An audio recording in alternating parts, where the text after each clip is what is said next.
조선의 바다를 지킨 장군 이순신.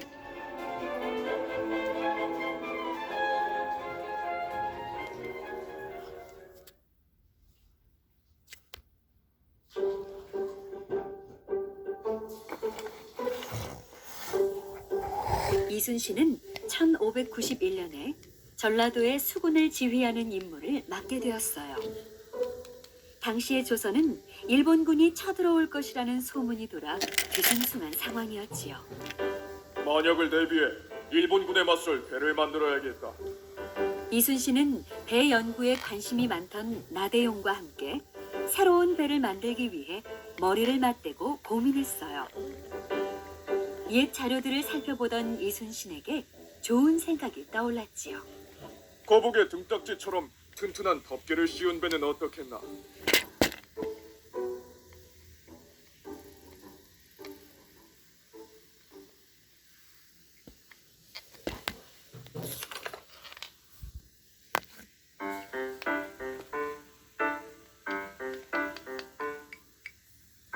일 년여 동안의 연구 끝에 두 사람은 거북선을 완성했어요.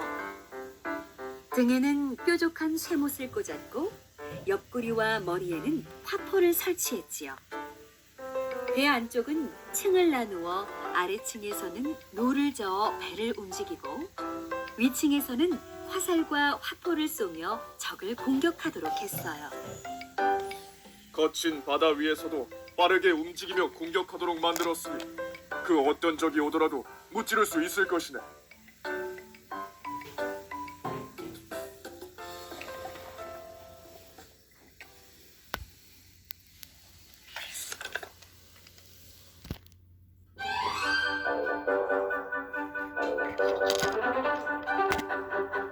거북선은 바다 위에 위험 넘치는 모습으로 나타났어요.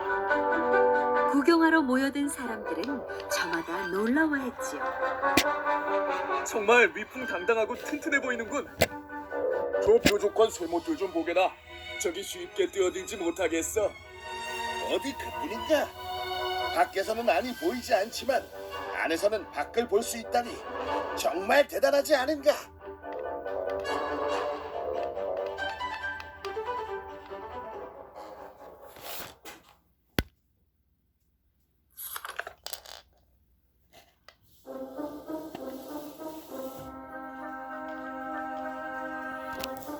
얼마 뒤 일본군이 조선에 들이닥쳤다는 소식이 들렸어요. 걱정하던 전쟁이 일어나고 말 거예요. 이순신은 군사들을 모으고 힘찬 목소리로 말했어요. 우리가 할 일은 나아가 싸우는 일이다. 가벼이 움직이지 말고 침착하고 무겁게 행동하라. 군사들도 한 목소리로 외쳤지요. 장군님의 말씀에 따르겠습니다.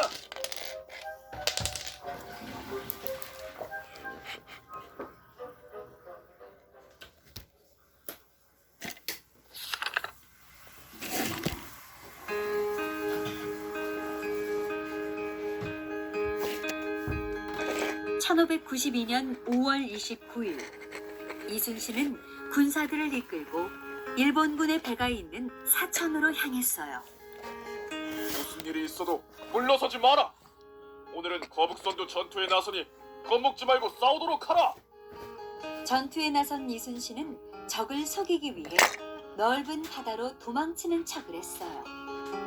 우리가 도망가는 것을 보면 일본군이 쫓아올 것이다. 적을 바다 가운데로 끌어내어 공격하라. 이순신의 전술에 넘어간 일본군은 배 13척을 잃고 놀라 도망가 버렸어요.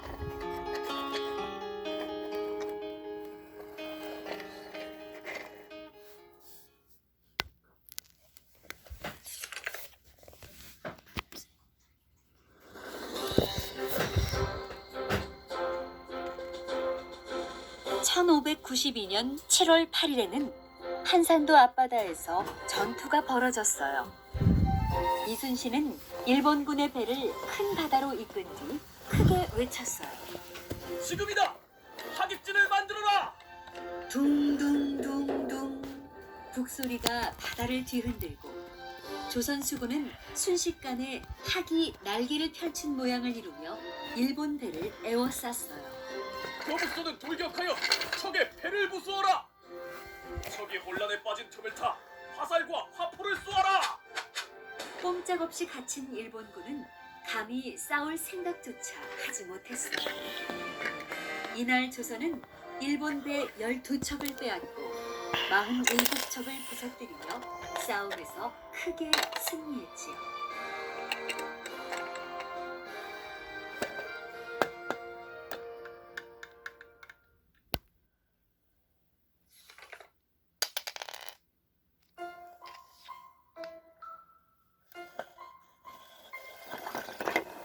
이제 일본군은 이순신이라는 이름만 들어도 벌벌 떨었어요. 이순신과 맞붙는 것은 어리석은 짓이다. 만나거든 차라리 도망쳐라. 성과 바다의 특징은 물론 적의 마음까지 훤히 꿰뚫어 전략을 세우는 이순신을 도저히 이길 자신이 없었던 거예요. 일본군의 사기가 떨어지자 전쟁도 점차 시드는 듯 했지요.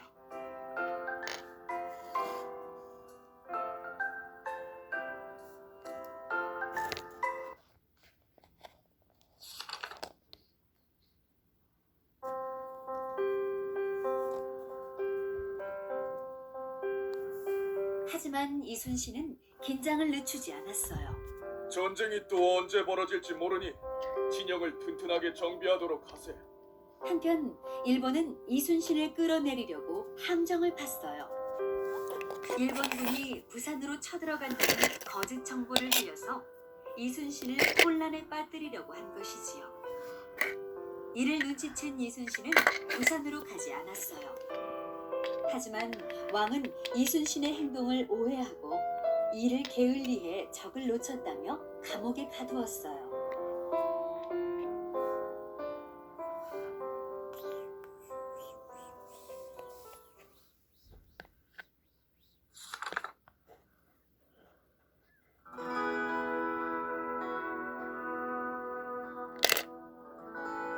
이때 이순신을 구하기 위해 정탁이 나섰어요.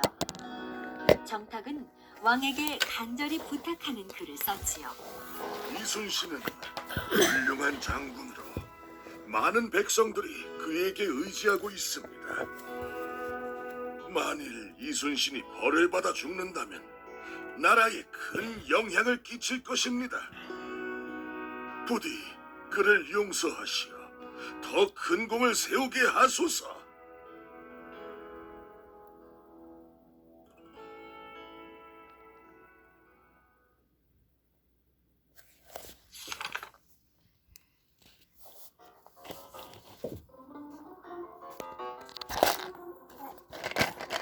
이때를 틈타 일본은 다시 조선의 바다를 노렸어요.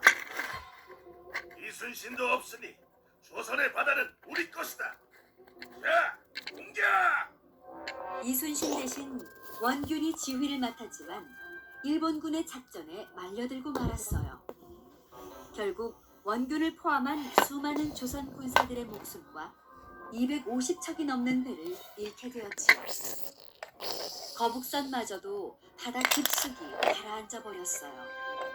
조선 수군이 입은 크나큰 피해 소식은 모두를 충격에 빠뜨렸어요.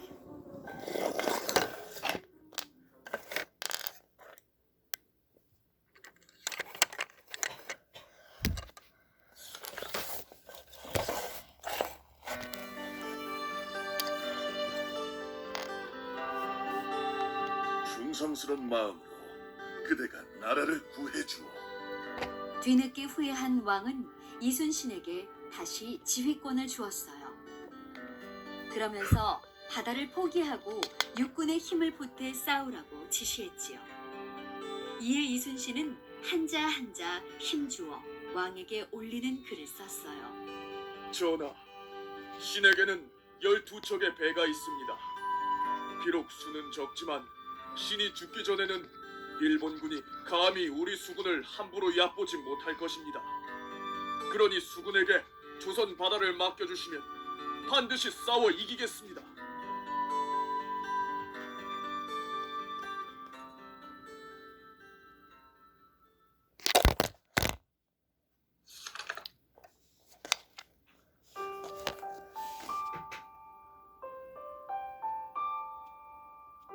전쟁을 앞두고 나라를 걱정하는 마음이 깊어질 때면 이순신은 시를 지으며 마음을 달래고는 했어요.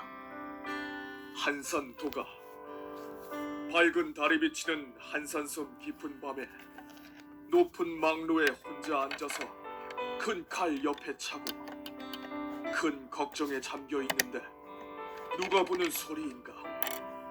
한가락 피리 소리가 슬프게 들리는구나.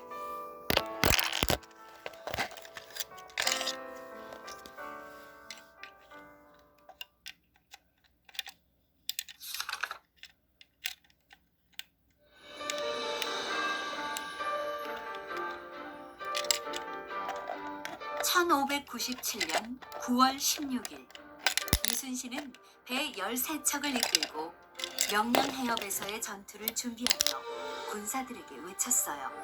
죽고자 하면 살 것이고 살고자 하면 죽을 것이다.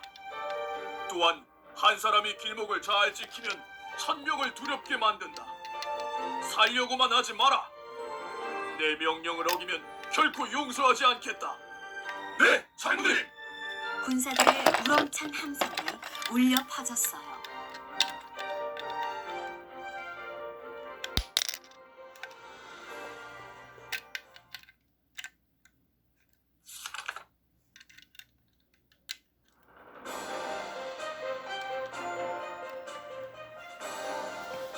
전투는 그 어느 때보다 치열했어요.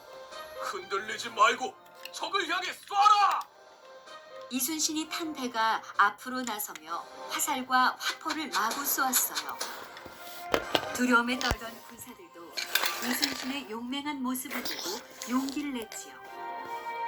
그러자 일본군은 어찌할 바를 모르고 허둥대다가 대장까지 잃었어요.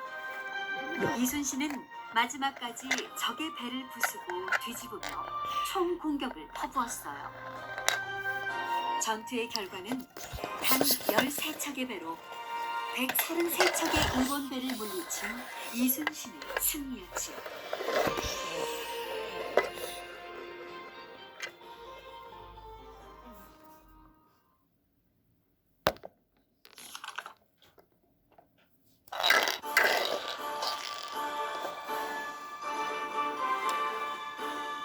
계속되는 패배에도 일본은 조선에 대한 욕심을 버리지 못했어요. 이순신은 또 한 번 나라를 지키기 위해 누량 앞바다에 나섰지요. 적을 모두 무찌를 수 있다면 오늘 죽어도 여한이 없다. 이순신은 죽을 각오로 전투에 임했어요. 배가 서로 부딪혀 부서지고 화살과 총알이 마구 날아다니는 혼란 속에 나지막한 신음소리가 흘러나왔어요. 군사들을 지휘하던 이순신이 총을 맞고 쓰러진 거예요. 어서 방패로 나를 가려라. 싸움이 급하구나. 나의 죽음을 알리지 말고 계속 싸워라.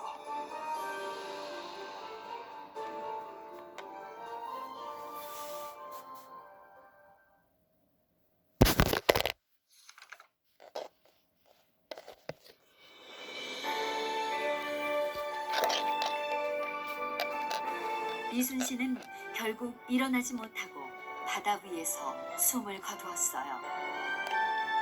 남은 군사들이 힘을 다해 싸운 덕분에 전투는 조선의 승리로 끝이 났지요. 뒤늦게 이순신의 죽음이 알려지자 군사들과 백성들은 모두 슬퍼했어요. 왕은 이순신에게 높은 벼슬을 내렸지요. 두려움을 이겨낸 용기와 뛰어난 지도력으로 어떠한 상황에서도 나라를 지킨 이순신의 마음은 언제나 우리 곁에 있을 거예요.